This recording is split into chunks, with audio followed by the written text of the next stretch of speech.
magnificent array. To be so free. Lord St. Ives' hand tightened on hers, and Jeannette forced her gaze back to the tall, gaunt vicar.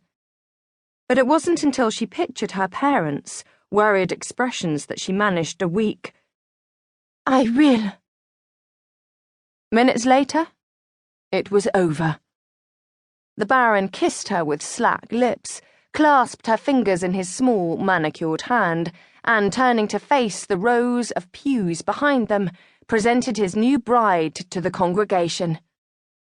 Faces beamed at Jeannette, strangers all except her parents and brother, who nodded their approval while standing to watch the new couple parade down the aisle.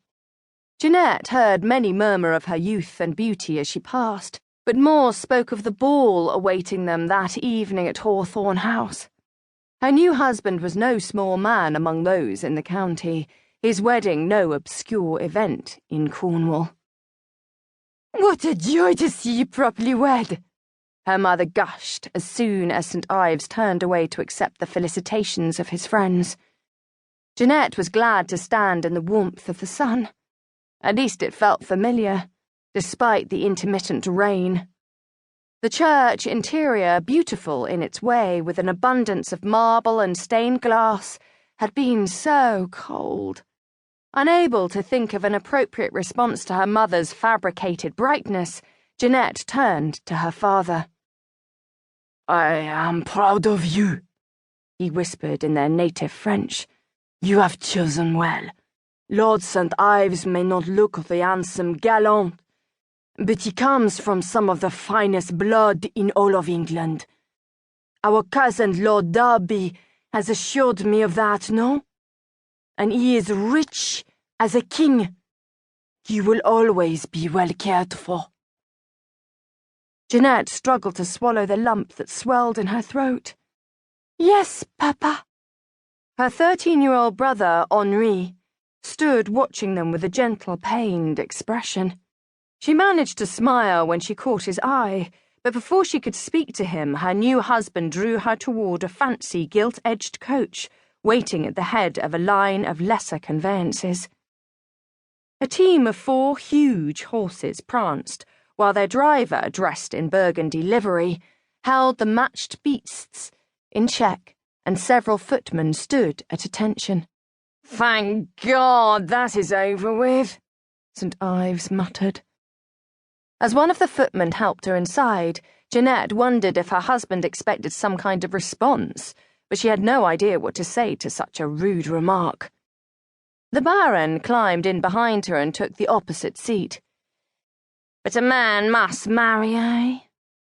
He reached out and squeezed her knee, his grin a picture of eager anticipation.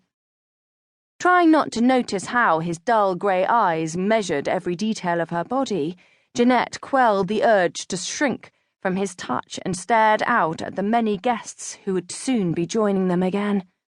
"Will you miss France overmuch?" he asked. The carriage lurched forward, forcing her to brace herself with a hand on one side. Rain over the past several days had left the streets full of ruts and mud, making the coach sway dramatically as they began their journey. For politeness' sake, she wanted to say that she wouldn't, but knew her husband would interpret it for the lie that it was. "Oui," she admitted at last. "France's loss is my gain."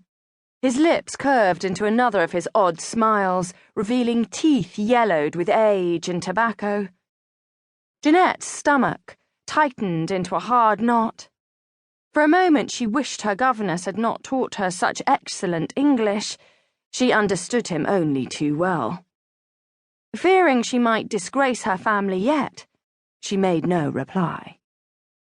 Thankfully her new husband said nothing more, and they rode in silence, the 3 miles to Hawthorne House.